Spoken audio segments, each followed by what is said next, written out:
Hello, everyone. Welcome back to another episode of Self Published Success, a show that highlights forward thinking self publishing processes to give you the head start you desire on your authorship journey. My name is John Feldman, founder of Visionary Literary, and in today's episode, I want to talk about why you should write your book for one reader instead of writing to a vast audience. So, in Friday's upcoming episode with guest Harry Spig, we talk about the authenticity in the sales process. As many of you listening have probably seen, if you're on social media, especially Twitter, the selling your book process is sort of falls along the same line where we feel like we're shouting out to the world.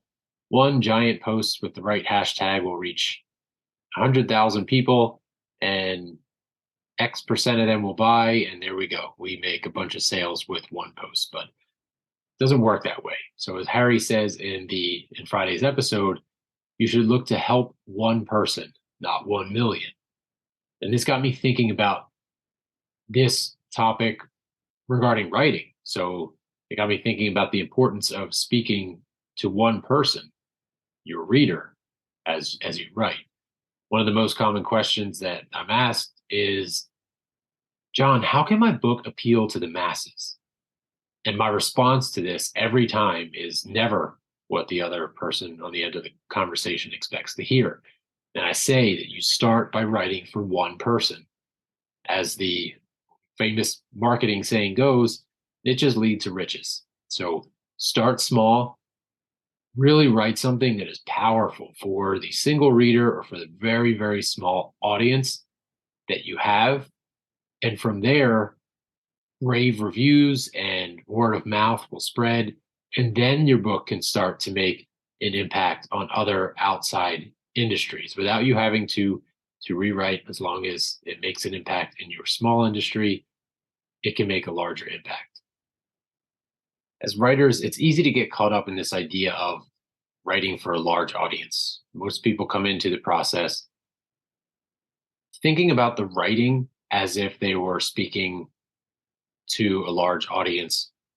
For instance, if you're stepping onto a stage, or if you are reading at a book reading, this is the way that most authors come into this, because you're thinking about everyone that will read your book rather than focusing on one person on the other end of a conversation. So if you think about writing your book as writing a conversation to the reader, it becomes much, much simpler to narrow down what you're writing and who you're writing for. So one of the most common questions that I'm asked, like I said, is how can my book appeal to the masses? Just throw that away and think about the single conversation that you can have. Because when we try to write for everyone, we end up pleasing no one. So that's why when writing your book, focus on the one reader.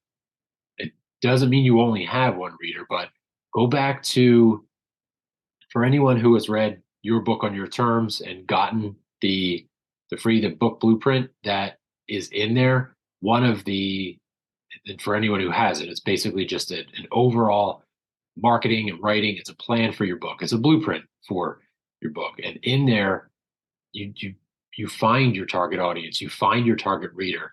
And when you know this person and you create an avatar, which is a fictional character of your perfect ideal reader, it becomes much easier to have that conversation.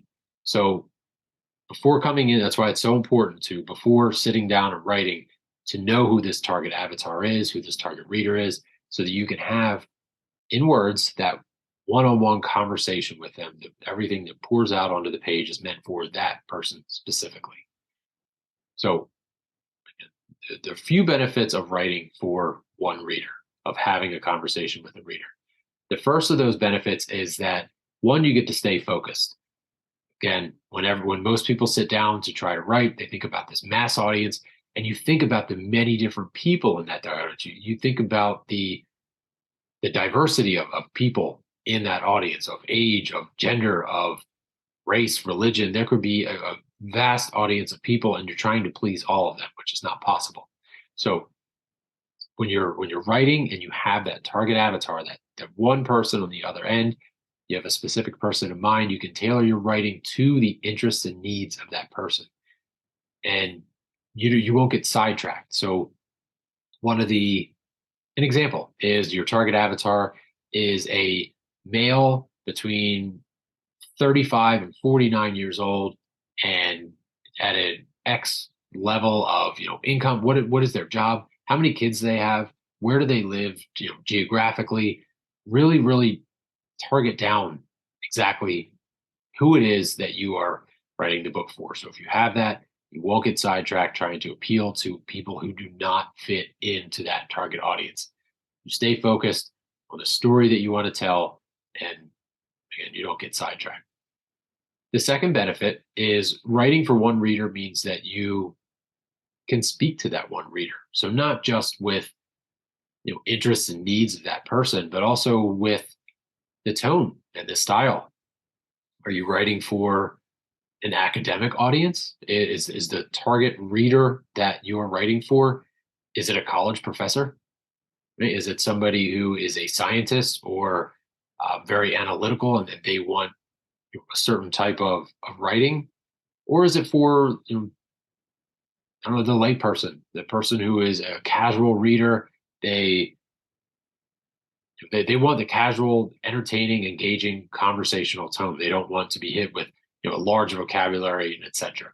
So when you're writing for one person, you can use specific details, examples, stories that can be engaging and personal to that reader. And then finally, when writing for one reader, it helps you connect with your audience. So we talk about this conversation. So if you're having a conversation, it's much easier to connect with someone on a one-on-one level.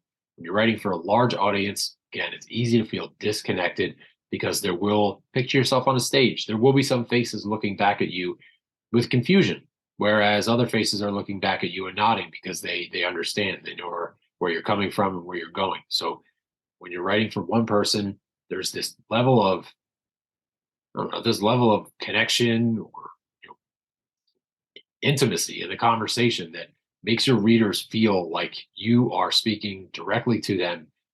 Like the words that you put on the page is they're all exactly for them. So writing for one reader, very important. First, obviously to stay focused. Second is to make it personal. And then third is to help really with that connectivity for your audience. There are again, there are so many different writing tips out there, but with Friday's episode upcoming, having this conversation with Harry really opened my eyes because when you're selling your book and when we get into marketing and how you write your marketing and who you're targeting it for, the same things apply. Don't think about your marketing and selling your book as if one post is going to attract everyone to come read your book. You've got to target things. You've got to really niche down and focus on the one person that you are trying to reach with this single social media post or this single Amazon ad or Google ad or wherever you are focusing your efforts. Make sure that you're not trying to take any shortcuts and use one post or ad to reach everyone. So I mentioned inside of here that there is the book blueprint. Obviously, that helps you to find that target avatar. There's some examples in there of how to write out your target avatar, how to find them, how to look at comparable titles in there. So inside of your book on your terms, you have that there. There's also some help inside of the 11-page book launch plan that we have, which is also free inside the book. So if you're one of the aspiring authors listening out there, or an author that just needs a little bit of assistance, don't forget to utilize the free roadmap that was created for you to find success in your authorship journey. Go to visionaryliterary.com/free book to get started today. As always, thank you for listening. If you found this episode valuable, please leave a review. I know every podcast asks for this, and it can get exhausting trying to support every podcast that you love, but we are on a mission to help every aspiring author write their book if you can't get there alone. So thank you in advance for doing that, and thank you for listening to this episode. We will see you again on Friday.